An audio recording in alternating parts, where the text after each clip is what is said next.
So, hope you saw the little side note on the last video, because I put the oil pressure sender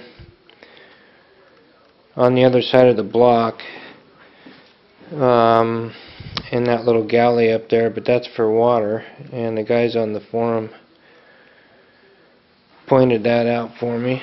So put that back together, rerouted my wires over here to the other side. I did some work on that plate that bolts up against the block just above the oil filter, and threaded that in there, and so the oil sender is done.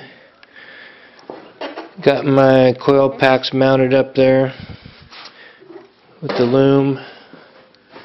That's what I'm doing right now, is extending the other part of that loom. I'm going to bring that up and around, tie into that from these.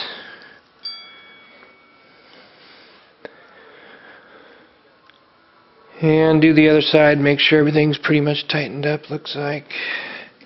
Got some more lines to tighten up here. And that's gonna be done. Need to get a belt.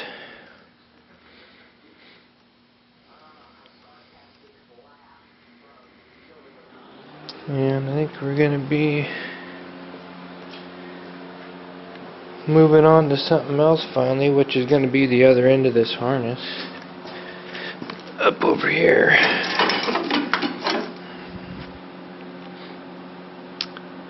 But at least it's something different. I've been dragging my feet on this part for quite a while. So got a few more things done. I got the coil packs rewired. Right here are the wires, and I'll tie that down a little different. But those are the wires that are heading off to the coil packs. That's all tied in. Got the loom all secured around here. I'm going to go ahead and get the starter on there. The Mendiola box that I'm using, they've now made that work for the stock Corvette starter, and I think I got one over there, so I'm gonna bolt that up and get that part wired. And let's see here.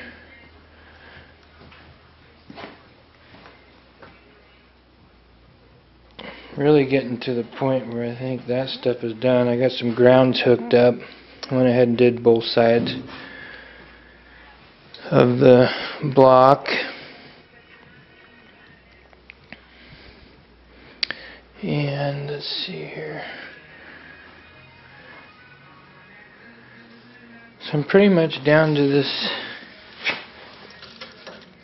wiring up the rest of the car, and I've been checking out this harness, which I don't, it's kind of a weird deal when I got this harness, but I don't have any background on it, nor did I, order it. It just kind of was made. It's a long story. But some of these labels, I've had this harness for a long time. Some of the labels here, some of them are gone. I found some information on the pinouts for this ECU, so pulled the cover off there, figured out which wires ran to which relay, and the one in question was the green wire. That is a fuel pump relay, so I'll run that to the fuel pump. Yellow one's going to go for the fan.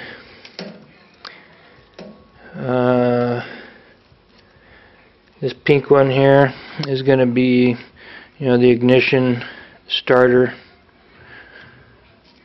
And this is just your hot and your ground wire. This is for all the different gauges. Neutral safety switch, speed, sensor wire, tack wire, that kind of stuff, your OBD2 sensor, and your wires for your alternator and the starter. So I'm gonna pretty much, I think I'm gonna mount the ECU up on the bottom side of this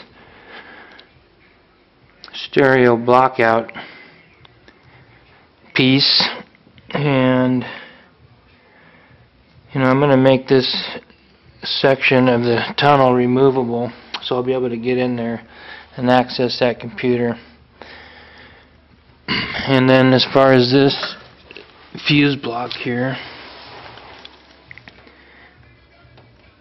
I want that outside, in the foot box here, so I can access these fuses just by getting down here and looking. Which means I might have to pull that box loose, remove the wires from there, and maybe even extend some of them to get it through that hole, put it on the other side over there, and then start mounting the different cells for the ISIS. And I've been writing down on a piece of paper everything that needs power and how it's going to be switched on or off. Kind of getting a roadmap for the electrical. Thought I'd do a little update on the GTM. It's been a while. It's kind of hard when you're building a car. In your spare time, you're building a car. So yeah, that thing's almost done. The stock distributor is not going to be enough timing, so we're going to have to go to crank fire ignition with the coil packs and delete the distributor. Thinking that's going to need close to 40 degrees advance on timing to make those carbs wake up, but that's coming next weekend. That thing should be ripping. Now back to the GTM. I think I've already showed all this wire harness stuff here for the looms. The engine's pretty much ready to go. Getting mounts made up here for the ISIS cells. There's going to be 2 on the passenger side. This is where my traction control, the Race Logic traction control, is going to go. Then I'm going to have one more cell over here. Got 4 different cells for the ISIS and then the traction control, so got 5 different boxes I got to mount, which seems like a lot. This last one, pretty much all it's going to run is the tail lights and crap, so I'm going to get the body out, stick it on the car, and I'm probably going to mount that back, that rear module back here somewhere. And then at the same time I'm going to figure out where I want to route my intake. And I did decide to take the Vintage Air controller out of this non-accessible spot. The wires snuck through down here pretty good by the AC line, and then just whip those right around. I put a hole through right here,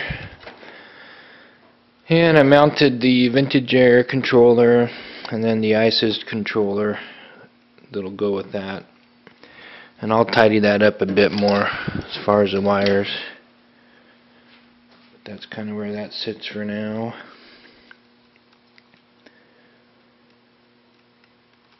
And I have the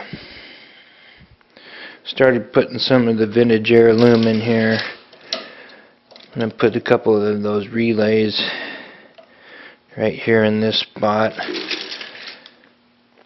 My power block, probably going to mount right down in here somewhere.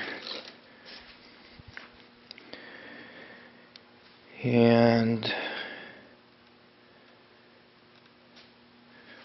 I did get the fuse block tore apart, extended some of the wires, ran it through that hole there, so there's where my fuse block's going to be mounted.